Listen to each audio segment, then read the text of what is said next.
আমার বাসায় সব সময় কেন জানি এইভাবে রান্না করতে বলে। এইভাবে রান্না করলে খেতে যে এত বেশি মজা হয়। হ্যালো ফ্রেন্ডস, আসসালামু আলাইকুম।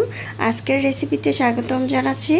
আজকে ঝটপট ভীষণ মজাদার একটা রেসিপি নিয়ে চলে আসলাম।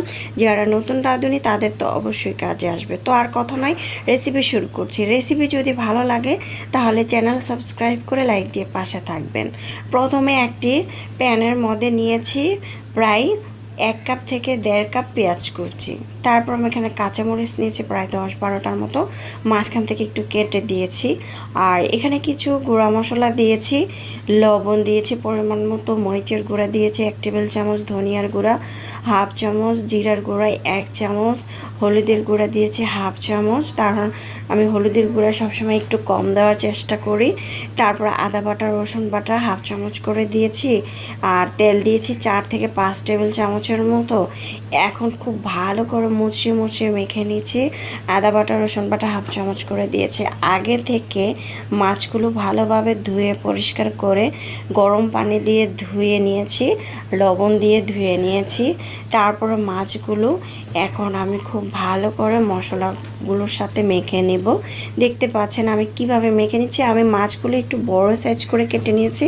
আপনারা চাইলে মাছগুলো ছোট ছোট করে কেটে নিতে পারেন। আমি যে এইভাবে রান্নাটা করি, সত্যি আমার বাসায় এত বেশি পছন্দ করে, বাচ্চা থেকে বড় সবাই বলে যে এইভাবে মাছটা সবসময় ভুনা করার জন্য।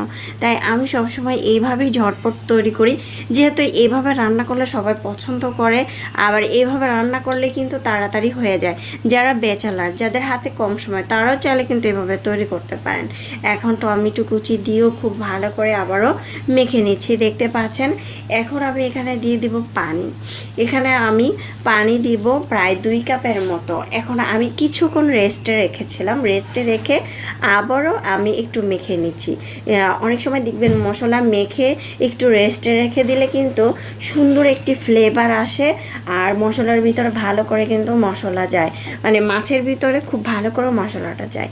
এখন পানিটা দিয়ে খুব ভালো করে নেড়ে চেড়ে দিচ্ছি। উপর থেকে আমি হাত দিয়ে নেড়ে চেড়ে দিচ্ছি। আপনারা চাইলে কিন্তু আর নেড়ে চেড়ে দিতে পারেন খুঁচুনি দিয়ে, তবে হাত দিয়ে যেহেতু মেখেছি হাত দিয়েই নেড়ে চেড়ে দিচ্ছি, দেখতে পাচ্ছেন। এখন আমি চুলায় বসিয়ে দিব। চুলায় বসিয়ে দিয়ে ঢাকনা দিয়ে ঢেকে চুলার আঁচ বাড়িয়ে দিয়ে এটাকে রান্না করে নিব 5 মিনিট। 5 মিনিটের মধ্যেই কিন্তু আমার রান্নাটা কমপ্লিট হয়ে যাবে। আর ঢাকনা দিয়ে ঢেকে দিচ্ছি, দেখতে পাচ্ছেন। ঢাকনাটাকে উঠিয়ে এখন আমি ধনে পাতা কুচি দিয়ে দিচ্ছি, দেখতে পাচ্ছেন। একটু ধনে পাতাটা বেশি পরিমাণ দিয়েছি। আর এখানে চাইলে ভাজা জিরা গুঁড়োটা অ্যাড করতে পারেন। এই তরকারিটা খেতে যে এত বেশি মজা হয়েছিল আর এত দারুণ হয়েছিল। আপনারা যদি ঝোলের পরিমাণটা একটু বেশি রাখতে চান, সেক্ষেত্রে ঝোলটা রাখতে পারেন। আসলে একটু হালকা ঝোল রাখলে কিন্তু আমি দেখেছি এরকম তরকারি রান্না করলে সবাই কিন্তু ঝোলের পাগল হয়ে যায়। সবাই বলে কি একটু ঝোল দেন। সত্যি এই ঝোলের তরকারিটা খেতে ভীষণ ভালো লাগে। আর তরকারি যদি একটু ঝোল হয়, বাচ্চারা কিন্তু খুব মজা করে খেতে পছন্দ করে ঝোলের তরকারিগুলো দিয়ে। যাই হোক, এই ভুনাটা খেতে দারুণ হয়েছিল। বাসায় কিন্তু ঝটপট এভাবে তৈরি করে খেয়ে দেখতে পারেন। আর বাসায় কিন্তু যারা হাতে কম সময়, তারা কিন্তু চাইলে এটা তৈরি করতে পারেন। এখন আমি একটি বাটাতে পরিবেশন করে নেব চুলার আঁচ বন্ধ করে। আর এই টিপসগুলো যারা নতুন রাঁধুনি তারা অবশ্যই খেয়াল রাখবেন। দেখতে পাচ্ছেন চুলা যখন বন্ধ করে দিয়েছি তখন তরকারি কালারটা কত সুন্দর হয়েছে। এখন আমি একটা বাটিতে পরিবেশন করে নিচ্ছি। মাশাআল্লাহ, দেখতে যেমন সুন্দর হয়েছে, খেতে কিন্তু দারুণ মজা হয়েছিল। এরকম একটি তরকারি যদি দুপুরবেলা গরম ভাতের সাথে থাকে তাহলে কিন্তু মন প্রাণ একেবারে জুড়ে যায়। সবাই কিন্তু একদম চেটেপুটে খেয়ে নেবে। এখন তো আমি খাওয়ার পালা, গরম গরম দুপুরবেলা গরম ভাতের সাথে।